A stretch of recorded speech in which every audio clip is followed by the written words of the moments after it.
மாநில உரிமை தொடர்பாக முதலமைச்சர் ஒரு தீர்மானம் கொண்டு வந்திருந்தாரு. அதற்கு அதிமுக எந்தவித கருத்தும் தெரிவிக்கல. இது வருத்தம் அளிக்குதுன்னு முதலமைச்சர் சொல்லியிருக்காரு.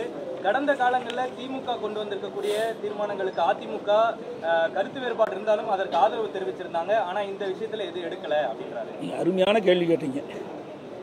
இதனை கேள்வி கேட்பேன்னு நினைச்சிட்டு இருந்தேன். சிந்திச்சு பாருங்க. அத்தனை ஊடகங்களும் பத்திரிகைகளும் மனசாட்சி உள்ள மனிதர்கள் அத்தனை பேரும் எண்ணி பார்க்க வேண்டியது. 16 ஆண்டு காலம் மத்தியிலே ஆட்சி அதிகாரத்தில் இருந்தது திமுக. இந்த 16 ஆண்டு காலம் ஆட்சி அதிகாரத்தில் இருக்கின்ற பொழுது அப்பொழுது திமுக இந்த மாநில சுயாட்சியை சட்டத்தை கொண்டு வந்து நிறைவேற்றப்பட்டிருந்தால் இந்த பிரச்சனை எழுந்திருக்காது. ஆட்சி அதிகாரத்தில் இருக்கும் போதெல்லாம் இதை கொண்டாடல.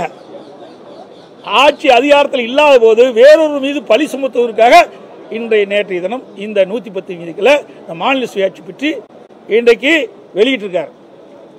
நல்லா சிந்திச்சு பாருங்க. 2006 2011 மாநிலத்திலையும் இவருடைய ஆட்சி, மத்தியிலையும் திமுக அங்கம் வைக்கின்ற காங்கிரஸ் கூட்டாட்சி. அந்த காலகட்டத்திலேயாவது கொண்டு வந்து மாநில சுயாட்சி நிறைவேற்றிக்கலாம்ல. ஏன் நிறைவேற்றலாம்? அதுதான் எங்களுடைய கருத்து, எங்களுடைய ஆதங்கம்லாம் அதுதான். ஒரு வாய்ப்பு கிடைக்கின்ற பொழுது தமிழ்நாட்டு மக்களுடைய நலன் சார்ந்த பிரச்சனையை நிறைவேற்றிக்கலாம். அதை தவற விட்டுட்டீங்களே. இப்போ அடுத்த ஆண்டு தேர்தல் வர இருக்குது. அந்த தேர்தல் வருவதற்கு இன்றைக்கே நாடகத்தை ஆரம்பிச்சிட்டார். திராவிட முன்னேற்ற கழக அரசு மீது மக்கள் கொந்தளிப்போடு இருக்கிறாங்க, மிகப்பெரிய வெறுப்போடு இருக்கிறாங்க.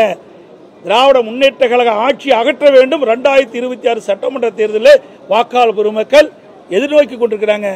அதை மடைமாற்றுவதற்காக, அதை திசை திருப்புவதற்காக இன்றைக்கு மாநில சுயாட்சி என்ற ஒரு நாடகத்தை நேற்றைய தினம் அரங்கேற்றிருக்கிறார். உண்மையிலேயே இவருக்கு மனசாட்சி இருந்தா மத்தியில் ஆட்சி அதிகாரம் இருக்கும் போது ஏன் நீங்க நிறைவேற்றல? ரகுபதி நேற்று பேசுறார் அக்கறையிலின்னு. நீ மத்திய மந்திரியா இருந்தீங்களா? ரகுபதி அவர்களே மத்திய மந்திரியா இருந்தீங்களா? வேட்டி மாத்தி கட்டிட்டு போனாலும் பரவாயில்ல, அதை பத்தி நாங்க கவலைப்படல. என்ன நீ எந்த கட்சிக்கு வேணாலும் போ. ஏன்னா அதிமுக என்ற இரவு பகல் வராமல் தொண்டர்கள் உழைத்து ரத்தத்தை வீரையா சிந்தி அவரை எம்எல்ஏ ஆக்கி மந்திரி ஆக்கினது அதிமுக.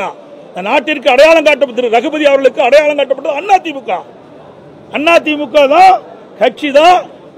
அன்றைய இதெல்லாம் பெரும்பான்மையான சட்டமன்ற உறுப்பினரோடு அமைச்சரை அமைக்கப்பட்டு அதில் இடம்பெற்றவர் திரு ரகுபதி அவர்கள். அதையெல்லாம் மறந்து தன்னுடைய சுய லாபத்திற்காக அடிமையா போய் அடிமை வேலை செஞ்சுட்டு இருக்காரு. ஏன் நீ மந்திரியா இருக்கும்போது செய்யப்படாயா? மாநில சுயாட்சி உங்களுக்கு தெரியலையா? இப்பதான் அதிமுக அக்கறை இல்லையா? எப்படி கண்டுபிடிச்சிட்ட? பச்சோந்தி இப்படி எல்லாம் நாட்டில் எப்படி மக்கள் இருக்கிறாங்கன்னு எனக்கு தெரியல. அது மட்டும் இல்ல, இந்தியா கூட்டணி அமைச்சாங்க 2024 நாடாளுமன்ற தேர்தலின் போது. இந்தியா கூட்டணி குறைந்தபட்ச செயல் திட்டத்தில் கூட மாநில சுயாட்சி இடம்பெறல. அப்ப இடம்பெற்றுக்கலாம்ல. ஒரு இந்தியா கூட்டணி என்ற போது ஆட்சிக்கு வந்தா மாநில சுயாட்சியை சட்டத்தை கொண்டு வந்து நிறைவேற்றப்படும் என்று ஏன் நீங்க அஜிதால கொண்டாடல? 2024 நாடாளுமன்ற தேர்தலில் பரப்புரையாட்டினீங்கல்ல. அப்ப எங்கேயாவது திரு ஸ்டாலினோ உதயநிதி ஸ்டாலின் அவர்களோ எங்கேயாவது மாநில சுயாட்சி பத்தி பேசினாரா? இல்லையே. எல்லாம் சுய லாபத்திற்காக மத்தியில் ஆட்சி அதிகாரம் கிடைக்க வேணும். அதுவும் தன் குடும்பத்திற்கு கருணாநிதி குடும்பத்தை சேர்ந்தவர்கள் மத்தியில் ஆட்சி அதிகாரத்துக்கு வரணும். அதுதான் அவருடைய நிலைப்பாடு ஒழிய தமிழ்நாட்டு மக்கள் மீது அக்கறை இல்லாத ஒரு அரசாங்கம் திமுக அரசாங்கம், திமுக கட்சி.